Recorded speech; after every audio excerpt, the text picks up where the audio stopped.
The silence between footsteps. Elias Rowan had always believed that cities spoke. Not through voices or signs, but through rhythm, pauses, and the subtle choreography of people moving through space. London, in particular, had a language of its own, fast, impatient, and layered with centuries of unresolved stories. He had lived there long enough to understand when the city was restless and when it was holding its breath. On the morning everything began to change, Elias noticed the silence first. It was not absolute silence, but a thinning of sound, as if the city had deliberately lowered its volume. Footsteps echoed longer than usual, conversations faded too quickly, and even traffic seemed reluctant to assert itself. He paused near the entrance of an underground station, unsettled by a sensation he could not yet explain. Elias worked as an urban archivist, a profession few people truly understood. His task was not merely to collect documents, but to interpret the emotional history of neighborhoods. He studied abandoned buildings, personal diaries, faded maps, and forgotten letters. In doing so, he tried to reconstruct how ordinary lives once interacted with the spaces they occupied. That morning, he was on his way to a district scheduled for redevelopment. The official narrative described it as inefficient, outdated, and economically irrelevant. Elias knew better. Such places always carried invisible weight. Progress often required amnesia, and he had made a career resisting that impulse. As he walked, his phone vibrated with an unfamiliar number. The message was brief, almost cryptic: "You are looking in the right direction. Don't stop." There was no signature, no explanation, only the timestamp, sent exactly 1 minute earlier. Elias stopped walking, feeling a chill unrelated to the weather. He considered ignoring it. Urban archivists were not supposed to chase mysteries, they documented them after the fact. Yet something about the timing felt intentional, almost intimate.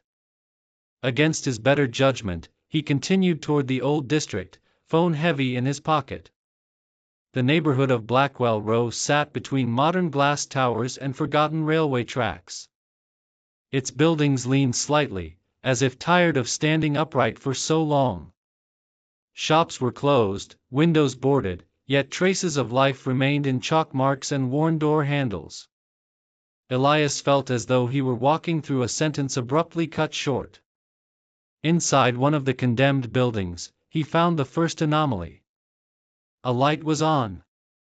Not flickering, not improvised, a steady, deliberate glow emanating from the second floor.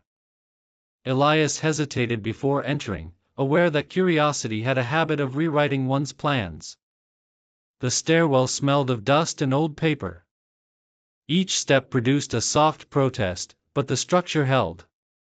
At the top, he found a room meticulously organized, in sharp contrast with the decay below.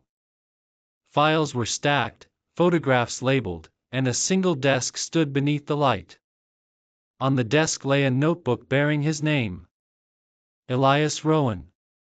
The handwriting was neat, unfamiliar, yet unmistakably intentional. He opened it with the care one reserves for fragile truths.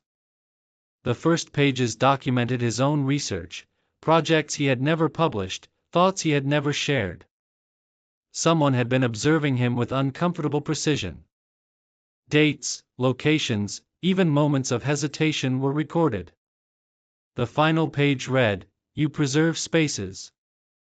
I preserve moments." Before he could react, a sound behind him broke the stillness. A woman stood in the doorway, calm, observant, and entirely unsurprised to see him there. She carried herself with the confidence of someone who had already rehearsed this encounter. Elias felt suddenly unprepared, as if he had arrived late to his own life. "My name is Mara," she said simply.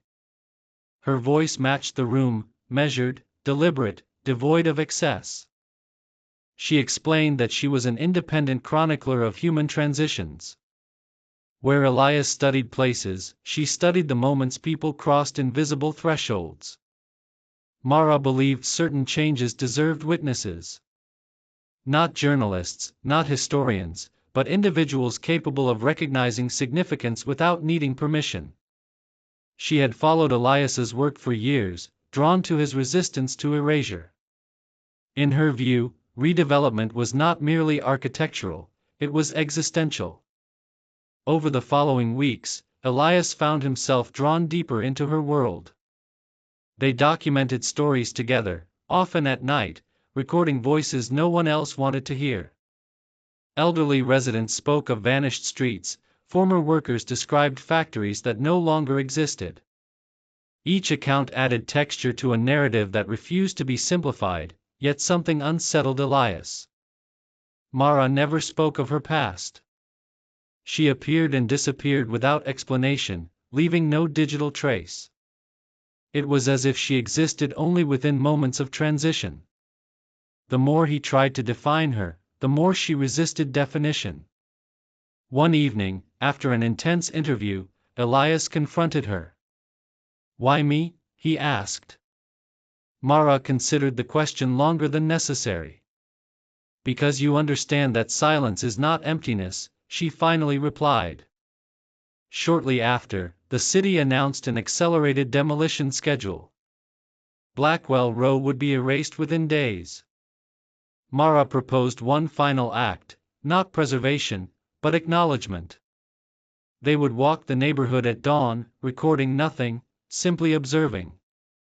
As they walked, Elias noticed the silence again. But this time, it felt intentional, almost respectful. The city was not holding its breath, it was listening. For the first time, Elias felt at peace with not documenting the moment. When he turned to speak, Mara was gone. No farewell, no explanation. Only the echo of footsteps fading into the city's renewed noise. Elias never saw her again. Months later, redevelopment began. New buildings rose, efficient and anonymous. Yet Elias noticed something subtle: people slowed their pace on that street. Conversations softened, steps hesitated, as if something unseen demanded recognition. Elias continued his work, changed but not diminished. He no longer tried to capture everything. Some moments, he had learned, needed to pass through rather than be contained. And in the silence between footsteps, the city still spoke.